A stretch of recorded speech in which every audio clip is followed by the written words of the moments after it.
Now, following on from the last video, now we're going to look at why the short-term inconclusive studies do not help matters, when it comes to training, diet, testosterone, and because the vast majority of studies relating to physical training and testosterone have not been conducted over a long-term period of time, nor have they been conclusive when it comes to observing long-term training strategies.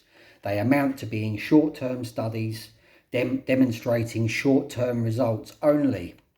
Now, as I've said previously, guys usually notice improvements in wellness, vitality, energy levels when they begin training, and the short-term studies confirm this to be true and have identified the cause of this to be increases to testosterone. Training will increase your testosterone in the beginning. Another thing to consider with these studies is that test candidates are often selected at random. Little is known about their backgrounds or their complete lifestyle or habits program. Usually it will just state an age range of men between such and such an age and such an age. In studies that have provided more information about test subjects, it seems that most test candidates had previously led a sedentary lifestyle in the vast majority of these studies. There is an absence of detailed studies focusing on men who have trained for a decade or more.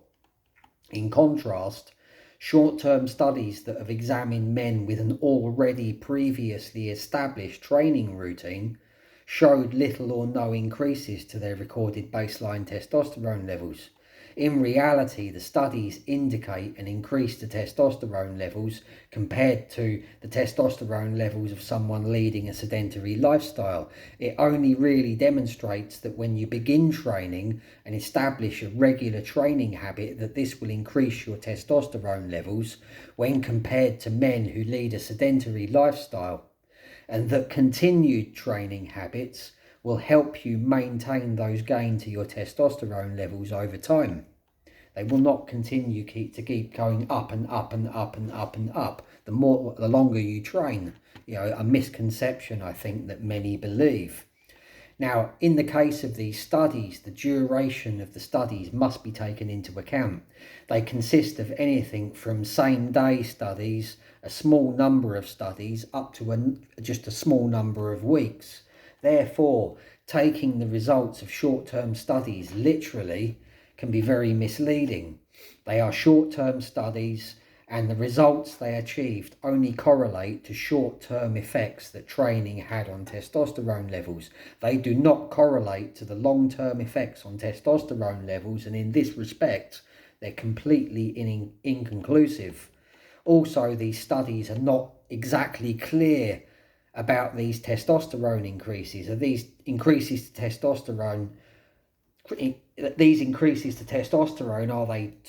increases to total testosterone?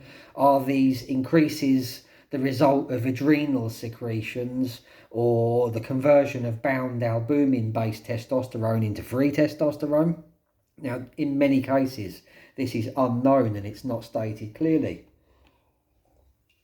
Now, as of today, there have been no studies conducted examining the long-term effects to testosterone that various types of training and the long-term mass gain caloric surplus has on testosterone levels. This is important because the majority of men who train are also looking to increase muscle mass and are usually following a mass gain diet or a combination of mass gain and cutting cycles on a continuous basis. Yet no studies have investigated this. Now, increasing testosterone as a younger man is one thing. The long-term maintenance of healthy testosterone levels into advanced age is a completely different thing. Long-term maintenance of healthy hormones means that energy and vitality levels must also be considered.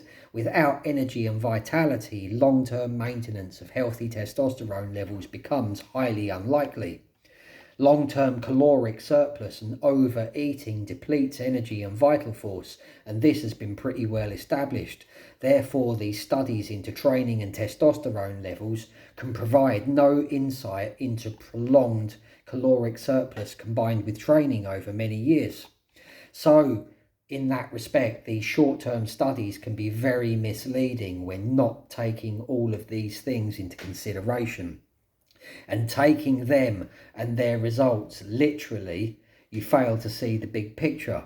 And many studies relating to testosterone have been misinterpreted in this way and led to stupid excesses.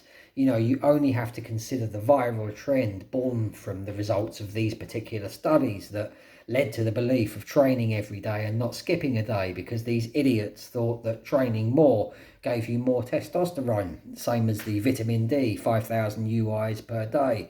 You know, all of these excesses that people engage in, because a study has shown that something may or may not increase your testosterone levels.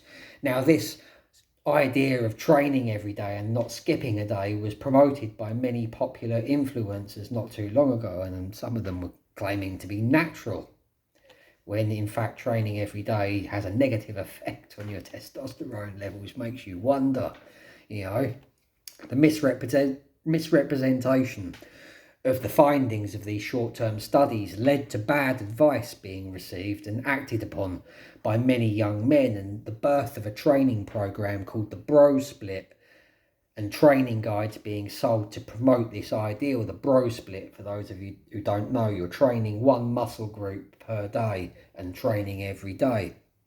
Now, without sufficient rest and recovery, this has now been proven to crash testosterone levels. You know, makes you wonder about all these who were training every day and they were natural. You know, the fuck they fucking were natural.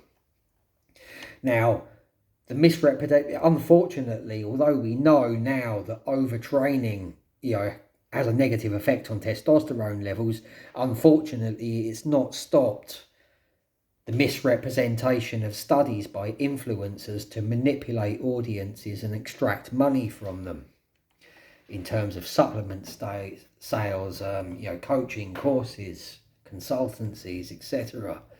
Books even, you know, I'm guilty myself. Many studies into supplements increasing testosterone have led to excessive use of these supplements in many cases, 5,000 UIs of vitamin D per day.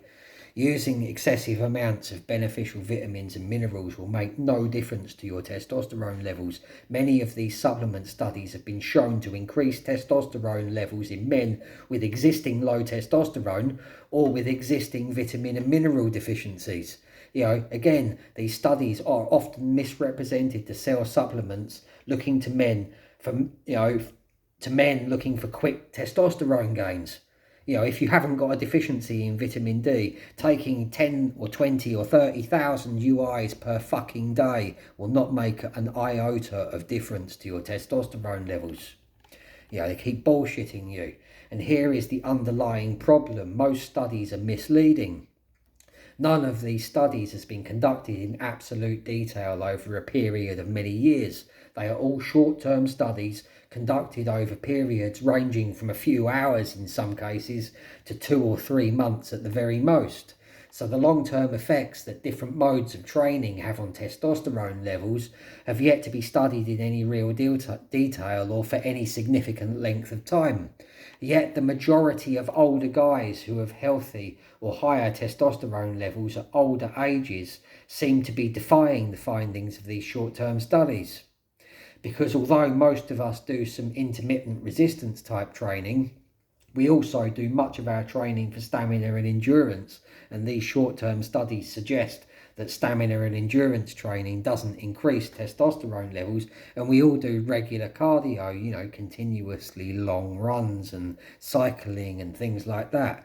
You know, yet these studies have suggested that endurance or continuous training did not increase testosterone levels compared to with intermittent resistance training methods.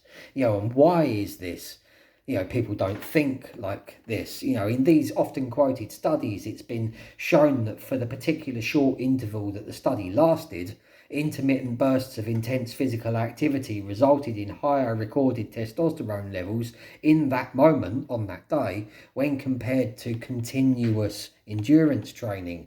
You know, and consider that the majority of these studies, these results, samples are being taken on the same day.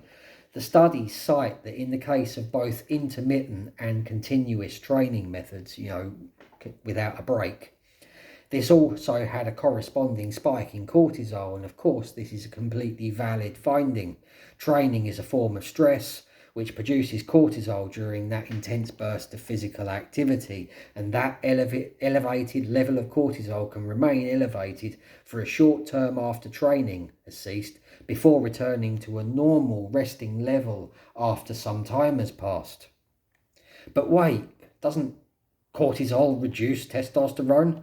A common thread among guys at this time is that cortisol needs to be suppressed or blocked because it causes reduced testosterone production. They just failed to understand that cortisol observes a natural cycle like testosterone and is another hormone that is absolutely vital to human health. Another case of studies being misunderstood and misrepresented. How many of these guys who are trying to, suppress their cortisol would be shocked to discover that training spikes your cortisol? Makes you wonder. Now, training spikes cortisol. Cortisol is made from cholesterol, and this is why moderate to high cholesterol intake has now been found in numerous studies to carry no serious health risks in those with high activity levels. Training ensures, or helps to ensure, that the body becomes more efficient in using up excess cholesterol, and this in turn helps to prevent abnormally high cholesterol, while at the same time maintaining healthy hormone levels. The number one biomarker for how well you will age is natural hormone production. This is why all of this advice where you're not to eat cholesterol and saturated fats is probably the main root cause for the generational decline in the last 50 years in male hormone levels. Early onset dementia and a whole host of other things that have materialised in that time. Now, I cover all of this about cortisol and everything else in other videos on my channel if you want to go and have a look. Now, the studies state, back to the studies, while they discovered an increase to testosterone after the physical training, the increase in cortisol was still apparent an hour or so after the training.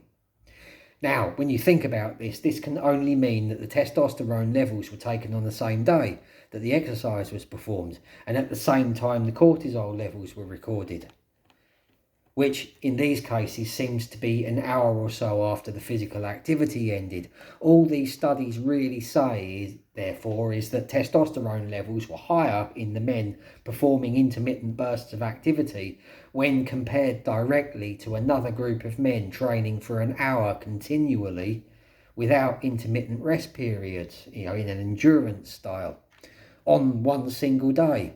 Hardly detailed or conclusive long-term studies into the effects that different types of long-term training and nutrition regimes have on testosterone levels, no? Testosterone levels are replenished at night, as we know, and the cortisol spike caused by the training the previous day will not still be elevated by the following day. This further confirms that the samples were taken on the same day that the training occurred. Our cortisol levels observe a natural daily cycle in normal healthy people. Now, considering that the cortisol was still found to be spiked an hour after the physical activity ceased, then it must be logically assumed that the corresponding increase to testosterone that was observed at the same time correlates also to being on the same day. But they do not state anything more. Did those increases to testosterone originate from an adrenal secretion of testosterone? Obviously not the hypothalamic pituitary gonadal axis that is responsible for the nocturnal replenishment of testosterone. Because the testosterone levels would have had to have been taken the following morning for it to have been the hypothalamic pituitary gonadal axis that was responsible for the testosterone. Now, was it bound albumin-based testosterone being converted into free testosterone? This is unknown. They did not state it. In a normal, healthy, balanced individual observing a healthy cortisol cycle, that cortisol level must drop in the evening for the subject to be able to then begin to secrete melatonin, become tired, and then go to sleep and secrete and replenish their testosterone levels. With high cortisol levels late in the evening, insomnia often occurs. If the samples were taken the following day and then cortisol levels were at their highest upon waking, and the increases in cortisol could therefore not have been said conclusively to have resulted from the training. This can only mean that the samples were taken on the same day, otherwise the results of the studies do not follow logic, reason, or the laws of nature. So when comparing the effects that intermittent or continuous training have on testosterone levels, this seems to be findings from samples taken on the same day the training occurred. No other version of events rings true. Hardly a long-term study into how different training methods affect testosterone levels, yet you've got many people thinking that the more and the longer you train, the more testosterone you're going to get. You're not.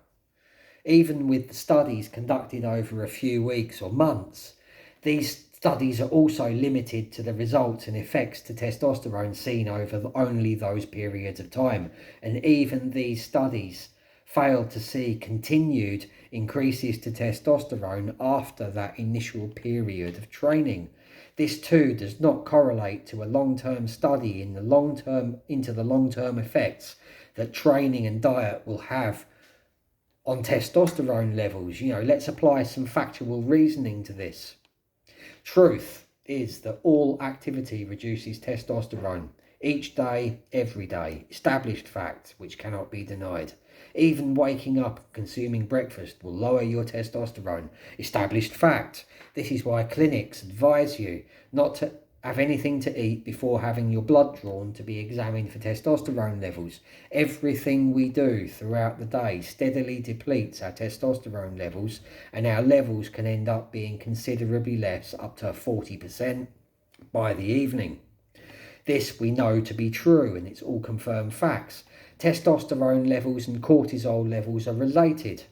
They are both hormones produced by your endocrine system. They relate to each other and are affected by each other. You have more of both of these upon awaking, and levels of both are steadily depleted throughout the day in a normal, healthy body.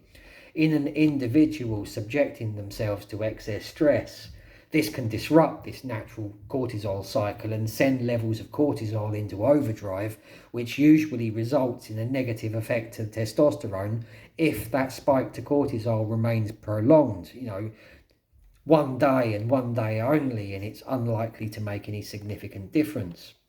Now, as with energy levels, so too are testosterone and cortisol levels steadily depleted throughout the day in a normally functioning and balanced individual. So after applying some logical thought to this, based upon the laws of nature and what is already confirmed as fact, comparing two groups of men training on the same day and then testing them on that same day can never bring any real conclusive or accurate results. Let's put this into context if you're doubting me. Now, on the particular day that the guy's doing intermittent bursts of activity, what is an intermittent burst of activity? It typically involves, a burst of activity lasting for 30 to 45 seconds, the typical time that it usually takes to perform a set of 10 reps, followed by a minute or two of rest before repeating. These people, in effect, did less work because they were taking a break in between each burst of activity, which resulted in less energy being consumed, and thus depleted their testosterone levels less, when compared to the group who trained non-stop for 1 hour without any pauses or breaks. This second group of men did more work and used up more energy, an overlooked fact that many never think to consider, but it's a totally valid point. After all, according to the particulars of that often referred to study, the men's testosterone levels were taken before exercise commenced and were then taken again an hour after training ended. This led to a finding that men who performed intermittent training had higher testosterone levels on the day when compared to the men who performed an hour of uninterrupted endurance training. This means that this could be the result of testosterone levels being depleted less as a result of less work being performed. A minute or two's rest in between each set. So when you add that up over the period of training, it all adds up, those 2 minutes or 1 minute at a time. Now, the particulars of that study fail to mention whether these increases to testosterone levels were increases to above baseline levels or not. In the absence of this being stated, it must be assumed that this was not the case. And then consider that these groups of men had probably woken up, taken breakfast, and at least before training, and their testosterone levels were already below baseline anyway in that case. When they were recorded, prior to the exercise commencing. This all has to be considered when viewing the results of this kind of study, because the long-term physical evidence seems to contradict the findings of these inconclusive short-term studies. It's a known fact that cardio and endurance training improve blood flow and circulation. It increases nitric oxide and VO2 max levels, which all correlate to improved health.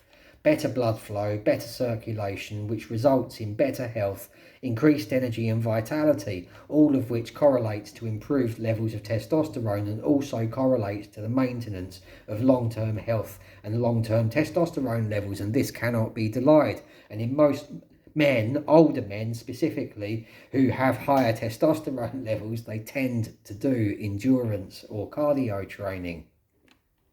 So going back to what I stated in the last video, the physical evidence seems to point to the fact that focusing on bodily functioning and body performance, as opposed to seeking mass gain or aesthetics, seems to correlate to having higher testosterone levels, specifically and especially as you get older.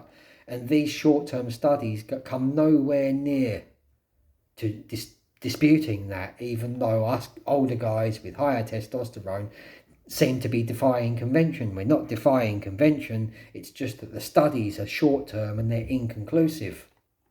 Now, logical fact and the laws of nature already confirm this is true, and that the claims that I am making are backed by factual evidence. Any long-term detrimental stressors to the body, such as caloric surplus or deficit carried out long-term, have a detrimental effect to testosterone levels.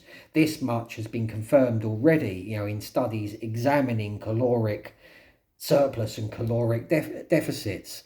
These dieting strategies are the norm for guys chasing mass gains or extreme aesthetics and a permanent six-pack abs. It would be interesting to how what I have noticed pans out under the intense scrutiny of long-term research conducted over 10 or more years, but it would be difficult to conduct such a study, and it would require a lot of funding, and to be honest, who's going to want to fund that study?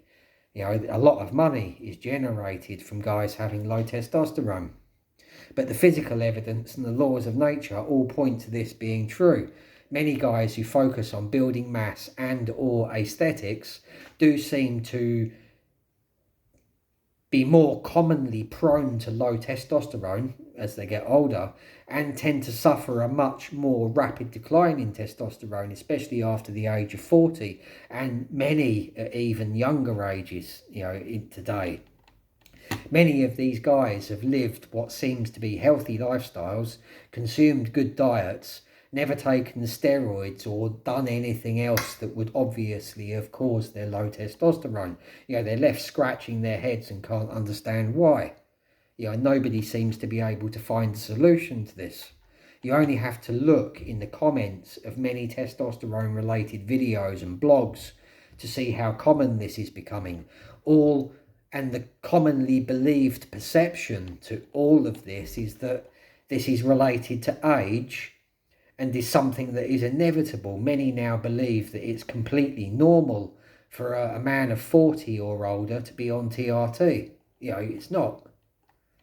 Yet there are many guys that have cracked the code to testosterone levels, who have maintained healthy testosterone levels well beyond this age, without any forms of hormone therapy. I'm one of these guys.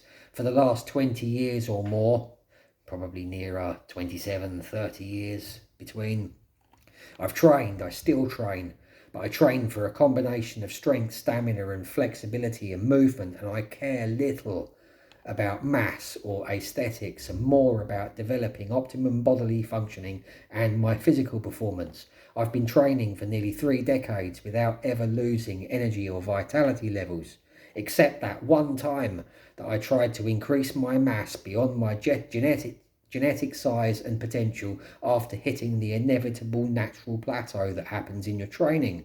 The common denominator in all of this, from what I have seen and what I have personally witnessed, is the pursuit of mass and aesthetics over optimum body fitness and functionality definitely seems to play a role in this decline to testosterone levels in guys who have trained over many years.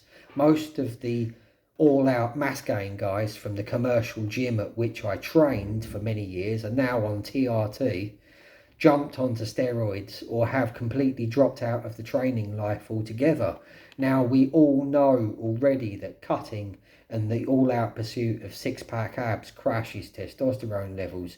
It's a combination of low body fat percentages and the constant caloric deficit needed to maintain this state long term. This has been well established, and I need not go into this any further. There is enough evidence out there, it's easy to find. So in the next video, I will go into why caloric surplus and mass gain deplete testosterone in the long term. Subscribe to this channel and follow this series for more.